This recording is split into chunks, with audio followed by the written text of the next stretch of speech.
Ano tay? Ligo o lalabas ka ng ano? Kapangyarihan? Ay, lalabas sa kapangyarihan, diyan ka na nagdadumi? Opo. Wala kayong CR? Wala po. Nakko, eh paano yan? Papunta yun sa dagat, sa may ilo, doon sa may ano? Sa Pero may... ligo na ako, nauna kayo. Diyan ka maliligo kahit dyan tumakas si tatay? Hindi.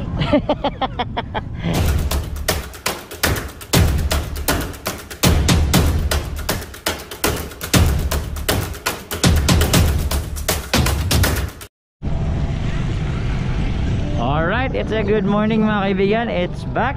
At babalik na naman tayo dito sa area ng Baseco. So ayan mga kaibigan, as nakita nyo ngayon mga kaibigan, baha na naman sa area na to.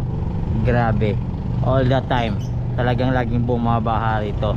Actually sa mga mensahe po ng ating mga subscribers, especially po ang ating mga kaibigan dito sa Baseco, na itong lugar na daw na ito ay hindi na po bumababa talaga ang tubig dito, especially po pag high tide.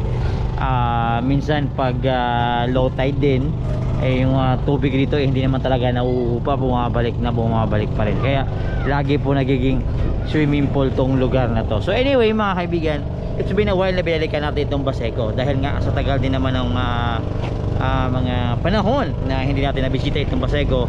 So ngayon papakita ko sa inyo, kakamustahin natin kung kamusta na ba ang sitwasyon dito sa Baseco. Pero meron pong isang poste dito, napansin ko din bago pagpasok ko, napansin ko na wala na po yung isang poste ng pailaw dito ng ating Citizen Isko noon. So ayan, nawala. Hindi ko alam kung anong nangyari. Siguro dalawa lang nangyari dyan, natumba o nasira nung kasagsagan ng bagyo. So talagang nangyayari talaga yan. So titingnan natin kung ano, kung hindi naman ata nanakaw mga kaibigan.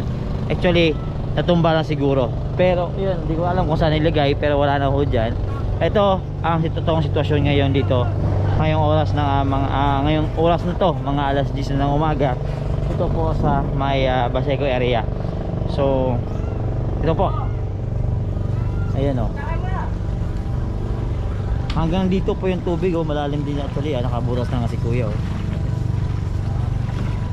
So yun po yung naghahakot ng mga karton o mga scrap at i-deliver din. Ayan o, ganito po kasi kalalim yung tubig dito ngayon kasi high tide nga, kaya mataas ang tubig dito. So ayan, yan nyo, hanggang dito yan. Pag low tide, kita mo to, malalim na to, kita mo yung mga burak-burak dyan. Ayun si tatay, tumatay pa nga o.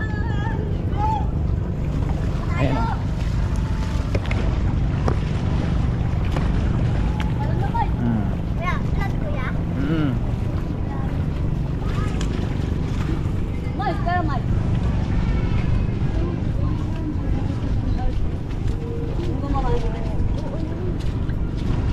Tatay,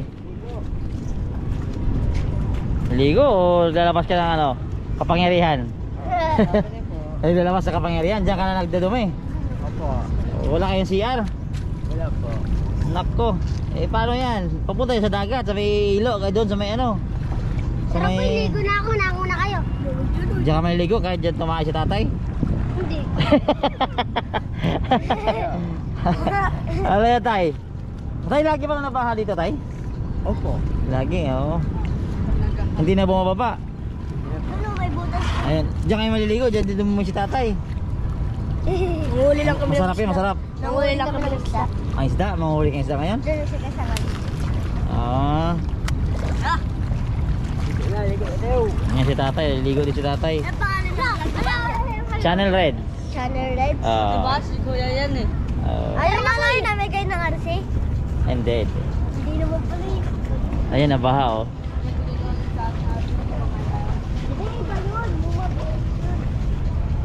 So ayan mga kaibigan, ganito po ang haba kung saan ay laging bumabaha. Kasi doon po sa gilid mga kaibigan, doon pumapasok itong tubig, tapos bumabalik, tapos bababa, babalik. Yun ang nangyayari. Baha, no? Mas malalim pa ba ito minsan? Oo, mas malalim. Ganto. Oo, abot dyan, oo. Minsan hanggang dito. Oo, ito naliligo din kayo. Hindi.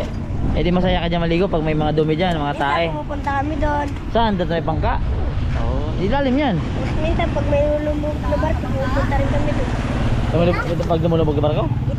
Bakit naman may lumulubog dyan minsan? Oo, gaya ng dati dyan. Yung barko na stock. Mga ganyang barko?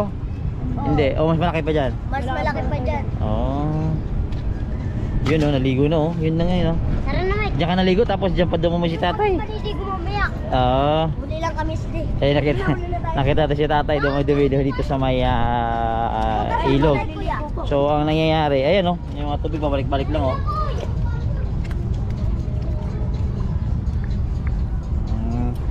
Ano masarap ang tubig dito? Oo. Naiinom eh. Naiinom. Naiinom mo? Hindi. Okay. Naiinom niya. Minsan lang, minsan. Kadiri naman, naiinom. Minsan lang. Naman. So dyan na kayo maliligo. Eh yung dumi ni tatay kayo, dyan pumunta yun. Eh dyan din kayo. Hindi, malayo naman eh. Malayo ba? Monkey to the bar. So dito mga kaibigan, medyo malalim-lalim din dito. Makikita nyo mga kaibigan, no? Makikita nyo po yung mga kapula talagang, makikita nyo talagang nag-i-stack na talaga ang tubig dito kasi yan, nakikita nyo itsura ng mga lupa andyan lang oh. So siguro na rin dito na rin natatapon sila ng kanilang mga kinainan kasi nakita ko may mga ano ng mga bigas eh, tsaka ng mga kanin. So siguro dito na rin yan.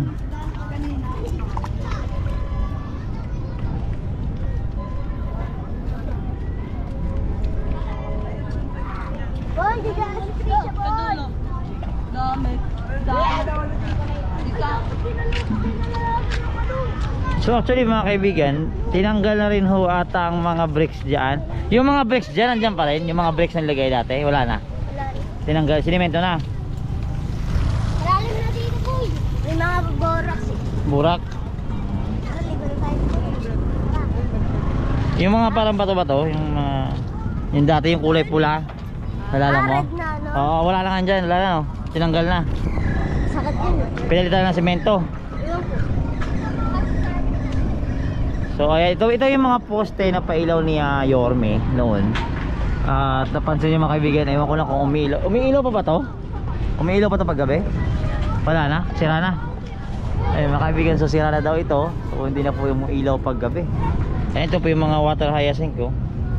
Mga water lily. Ay, ito yung tubig pala na bumabalik-balik. Pag low tide, nawawala naman kuya. Pag low tide, pababa. Pero pag high tide, ito na, baha-baha na. So ito daw mga kaibigan, ito yung mga pailaw na to, hindi na daw ito gumagana. So matagal na rin kasi ito natin hindi napuntahan. So ito na siguro yung sitwasyon dito. So sayang din yung mga proyekto na ganito. Sana na-maintain din to. Actually barangay dapat din may hawak nito eh, malagaan. So andyan din po yung mga taga DPS at patuloy ang kailang paglilinis. At sa ngayon kasi high tide, hindi mo masyadong mapapansin na pag low tide kasi kita mo dito puro mga burak ano. Mga burak tsaka mga plastic. Marami. Okay ka lang? Kumain ka na ba? Oo, matahimik si ate. Ayan, so dito ito mga kabataan po rito. Hindi na malakas. Yun no. Hindi na malakas. So ayan mga kaibigan, so kawawa naman itong pusa. Pero pusa to, kawawa naman yan. Yung nagka-happy ending. Ah, naku. Madidedo na ito. Saan nakuha yan? Nahulog yan? Payatok pa agad oh. Payatok. So mga kaibigan, ito po yung tambayan dito po sa Baseco. Naalala nyo po dati. So paayos naman po rito. Pero yun ito nga, may mga part na rin dito na sira-sira. Ito delikado din to. Nilulog na dito. May nulog na dito? Nagagasgas sila. Dito? Dami. Malalim din to no? Oo. So ayan mga kaibigan, ito may baha-baha din dito. Inaabot din ata ng tubig ng pag high tide dito. So ayan mga kaibigan, ito po yung sitwasyon dito sa may Baseco. So puntahan natin itong dating pinagawang boulevard o tambayan para sa mga kabataan dito sa may Baseco. Tambayan ng mga kababayan natin dito sa may Baseco. So bisitahin natin kung kamusta na nga dito, ano bang nangyari dito. O andyan pa rin. Andyan, ito din papansin ko, nito pa rin yung mga bricks eh.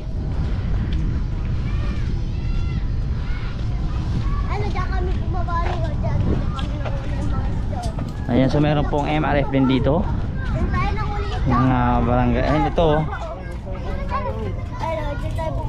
Delikado din ito mga kaibigan, nakabukas oh. Diyan kami bumababa. So dito pa rin yung mga bricks mga kaibigan, hindi pa rin nawala, pero may mga part na talaga natanggal na.